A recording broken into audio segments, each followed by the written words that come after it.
Hey, how you guys doing? I wanted to talk about the possibility, the possibility of a nuclear test or a missile test happening this weekend in North Korea.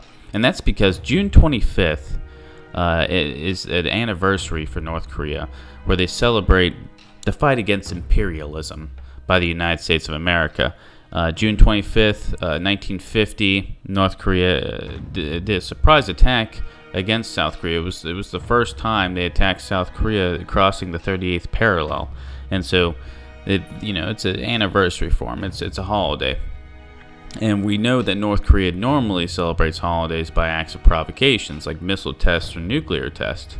So it's making us think that something might happen, and we're pointing towards a nuclear test because we're seeing a bunch of spy satellite imagery over the Korean Peninsula from the United States showing a nuclear site in North Korea seems to be being prepped for a nuclear test. There's a lot of changes, a lot of movement going on.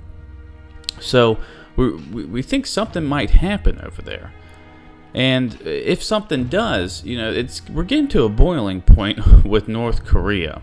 And we had that ominous text from Trump about North Korea and how China's tried to curb, their nuclear ambitions. They tried, but it's failed. And then a day later, Rex Tillerson and General Mattis met with their Chinese counterparts, and really it didn't seem like that meeting went anywhere.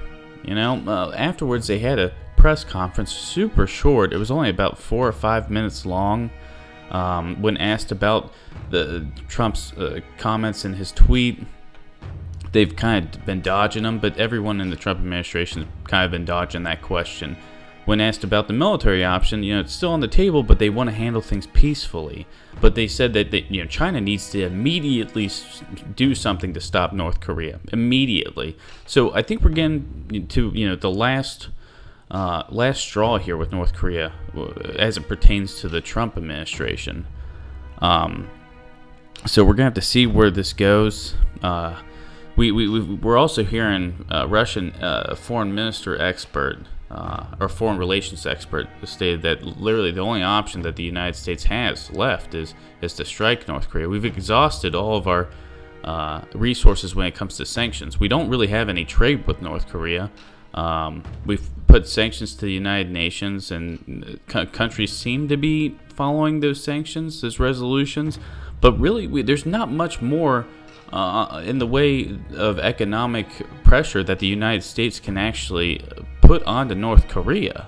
So, when he says that a military strike might be the only option, logically it kind of makes sense. There's not much that we can do, or the United Nations can do. I mean, North Korea is already an isolated country. They only deal with a few different countries, and normally those are through like loopholes or back doors.